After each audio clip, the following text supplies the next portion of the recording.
Thanks, Jeff. As Jeff said, I will be analyzing a speech by Ray Lewis. I will be doing the attention and the visualization. In the beginning of Ray's speech, he walks into the gym and he tells the children in the audience that his message is simple, that whatever they want to do, to go do it. Short and sweet, and it grabs their attention. And he goes to a young boy in the front of the audience and he asks him what his name is and what his age is. And the young boy lets him know that he is 14 years old, and Ray lets him know that he has a son that's 14 years old.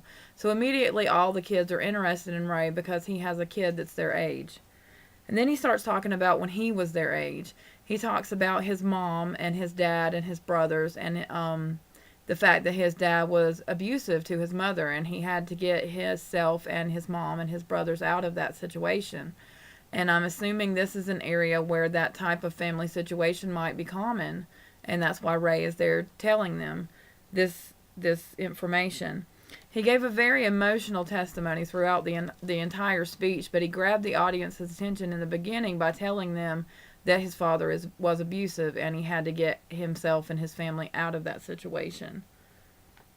He also tells them that he has figured something out, which makes the audience question, what is it? What has he figured out?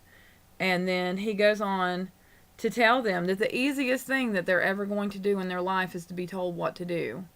And that makes their mind start turning as well, because they start to try to figure out, wait a minute, I don't like to be told what to do. How's that the easiest thing? And then he lets them know that hard work is obviously one of the hardest things they'll ever do, and that they need to prove that they can do hard work because that's the only way they're going to get where they want to be. And they need to do it when nobody's there telling them what to do.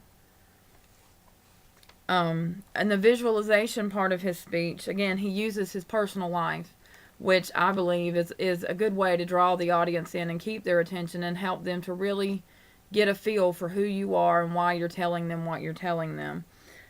He gives the audience a mantra: the mind, the body, and the spirit, which are three things that they need to have in their being to know what they're going to do, to have a way to get where they want to be, to know where they want to be. And he uses words like the grind, and that taps into the youth because they use slang language like that, and it gets the speech down to their level, and it makes it sound like, ooh, that's what I want to do. And he talks a lot about dialing in, and that means a lot to the kids as well, because they can visualize actually, dialing the phone and realizing that they have to be in touch with what they want and in touch with what they're doing, and they can't just jump out of bed in the morning and go, oh, let's just see what happens. They need to have a goal in mind and really try to get where they want to be. The other thing about Ray's speech that I found so inspiring and gave a good visualization is that there is a higher power than themselves. There isn't just, them and the world and who's telling them what to do and, the hard work that they're doing behind the scenes. There is actually a higher power that they have to answer to. And if they're not, walking the right path or whatever, they need to find their way back to that path, and they need to try to strive to get where they want to be. And he keeps drawing back into his personal experience and how far he has come and how hard he has worked. And, he's famous. He plays football. Kids want to be him, so they listen to him. And at one point, he even draws in Michael Jordan and his life and some of the things that he had done.